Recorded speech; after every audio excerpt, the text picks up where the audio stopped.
Hey guys, welcome back to another video. I am Brody and I'm here with my buddy Jake and we are AR Cards. Today for this video we are going to be taking a look at what we think are our ugliest cards in our collection.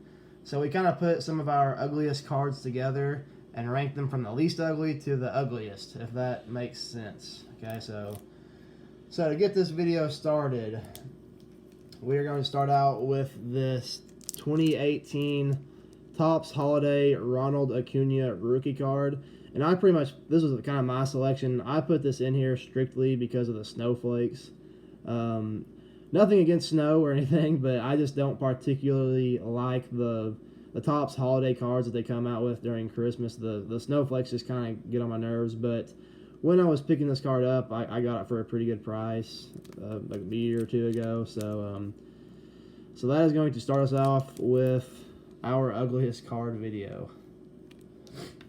So next up, we have a 1991 Topps traded Pudge Rodriguez. I think this might be one of the ugliest cards ever made in the 90s. I mean, it's just a face shot. It's real boring. And how this card got a 9 makes it even more ugly to me. I mean, the centering is horrible on it.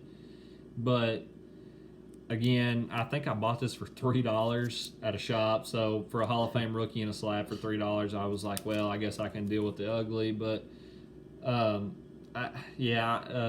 this is not one of my favorite cards at all. I can't stand the look of it. Yeah, it's kind of like you said, it's just kind of boring, just with a headshot and there are no action shots or anything. So that is number. I think we picked out 9 cards, guys. So we started out with number 9. That was number 8. So to number 7. This one is out of my collection, I believe. This is a 1959 Topps Cubs Clubbers with Long Banks and Morin on it.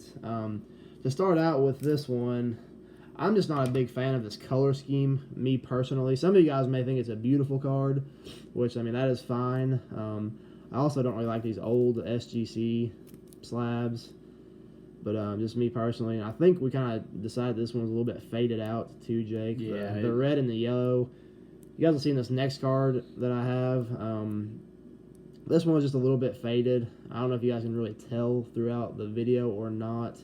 But so those are some of the reasons why I put this one in this video. It's really not a bad card. I mean, I love all of these cards, but we just, for a video idea, we kind of threw some of these ones together to come up with this video. So next up, another 1959, very similar looking card. This one is Fox and Aparicio, the Keystone combo. And just, once again, I'm just not a fan of this color combo, really, with the red and yellow. That's really the only thing that I had against this card in that last one. Other than that, I mean, it's a really cool card. I like all of these cards, but just with that kind of that color combo is why I decided to throw this one in this video. You do have a lot more vibrant color on that one than on the Banks. Or on the other one here. I can just kind of put them together and see if you guys can tell. Yeah, and that top one's got better vibrant color to it. Yeah, the red pops out a lot more on this. So I don't know if you can really tell much of a difference on the camera, but like here in person looking at it, I mean, it's a big difference between the two. Yeah, there for sure is quite a bit of difference in those.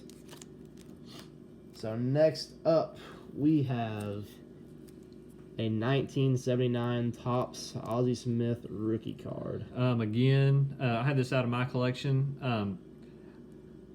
I'm a big Cardinals fan, so Ozzie Smith rookie is a card I had to have, but these cards are so hard to find centered, and I try to buy my cards as centered as I can get them, and I just don't like the look of most of them because of the centering. I mean, the centering is just so far off, and then again, I don't know how it got a 7, but yeah, it's just mainly the centering for me. I mean, I really do like the chops he's got going on, and that whole look. The other just brings out the 70s baseball, but again, the centering is just too much for me to really like it for eye appeal. Yeah, I was just going to say it really does kind of mess with the eye appeal of the card when the centering is that far off. But like you said, also, just these cards, these Ozzie Smith ones in particular, are just, they're really tough to find with like a good centered card. I think you're pretty fortunate to get a 7 on that card. So I had no idea how I got a 7 on that one, but I'll take it. Yeah, you can't go wrong with those chops, though. Those are pretty sweet. I do like those. So next up in our list, we have this 1958 Topps Roberto Clemente. This one came out of my collection. I actually just got this one slabbed. I like the 58 sets, but once again, kind of just like the bright yellow. I'm just not a fan of the color yellow, I guess, guys. Just this card's a little bit beat up too. There's a crease right there, and unfortunately, there is a mark on the back. Someone drew with a pen right there on it. So I mean, I love this card, but just kind of that marking and the crease and this bright yellow, it just kind of makes for a bad combo for me. There's a little spot on the edge right there as well. So those are the main reasons why I decided to put this one in the video. Alright, so moving on. Next up, I really love this card, but we have a 1954 Topps Ernie Banks. Yeah, I had this out of my collection. This right here was the first big purchase I ever made on a baseball card, and I really didn't understand eye appeal or anything like that. So, I mean, looking back at it, super happy I bought this card. But if I was buying it today, I would make sure it had just be more vibrant with the color and wouldn't have just, I mean, so beat up. I mean, there's snow across his face. There's a crease up there by his name. 4 rounded corners. It also looks like it never even had corners. It's so rounded. Yeah. But I am super happy to have this card in my collection. But yeah, it's just not very eye appealing, but I do love the card. I know this card is on my list for 2023. I'm looking up to pick up one of these cards, but to kind of go along with like this being ugly, it really drives me insane how it's hard to find one of these cards with like his full name actually on there. I would say I don't know how that didn't get a miscut. I mean unless the edge is just pushed down so far that it kind of wrinkled there, but I don't know. I mean, that card is beat up, but again, I'm happy to have it. Yeah, it still is. Regardless, it's still a really cool card. But so moving on from that one, coming in at number 2 on our list, we have a 1949 Nippy Jones, just a hand cut card. Some of you guys may have no idea who this is because I honestly do not really know who Nippy Jones is either. But he's in a Cardinals jersey, and if you guys can tell through the camera, a lot of the image is kind of like 3D or like, what do you call that, Jay? It's just kind of like standing out a little bit. I mean, it's super out of focus. Yeah, I guess that's what I'm looking for. It's just super out of focus. It's real fuzzy looking. I mean, it looks like you're streaming on Netflix, and then no HDMI. and then you don't have anything going on. But yeah. I think I picked this one up a year or so ago at just like an antique mall for a couple of bucks. So I thought it was coolest to get a 1949 card. But yeah, this one is kind of an ugly card with, like Jake said, just kind of looks like it's out of focus. So yeah, that is coming in at number 2 on our list for the ugliest cards in our collection. 1949 Nippy Jones.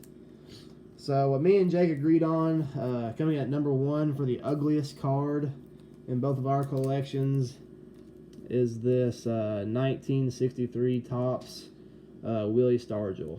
That's I'll say here, this is out of my collection. The only Willie Stargell rookie, or the only Willie Stargell card I have any interest in having is the rookie, but I hate the floating heads. I cannot stand the floating heads. It's just one of the worst card designs Topps has ever come up with. I mean, there's just nothing there. You can't even see the guy's necks or anything. I mean, it's just, I don't know. It seems a real cheap way to make cards. I don't know. I just don't like it all that much. There's just my main thing was I just hate the floating head design. Yeah, it's just kind of a really simple design that's looks like it did not take very much effort. There's no, I think one of the last cards that we had on here we said it's just kind of a boring card, and this one, I mean, it's just like Jake said, you can't see their neck or their body or anything. It's just, I mean, a straight mug shot pretty much. and it's just, I don't know. I just can't stand to look at these, but again, the only Willie Stargell card that I'm interested in having is the rookie because of the value. So I just I ended up getting it in a trade raw and graded it, but yeah, that would probably be the only floating head card I'll ever get, because I will never pay the amount that it costs to get the rose. I can't do it just because of the floating heads. And me personally, it kind of goes back to those other 259 cards. Just like the color combination for me, I'm just not a big fan of the color yellow. Just that color combo along with the floating heads is what made this one the ugliest card in both of our collections. So that wraps up this video, guys. Thank you guys for tuning in. Once again, we are still a very new channel, guys, so we are asking you all to please like the video, and if you can, hit the subscribe button. We would greatly appreciate it. We are still trying to grow and come out with more content for you guys to watch and enjoy. So if you guys have any suggestions for us or want to throw out some ideas for some of your ugliest cards in your collection in the comments, please do so, and we will take a look at those and possibly comment back at you. So with that being said, I am Brody, and this is Jake with AR Cards. Thank you guys for watching. We will see you guys next time.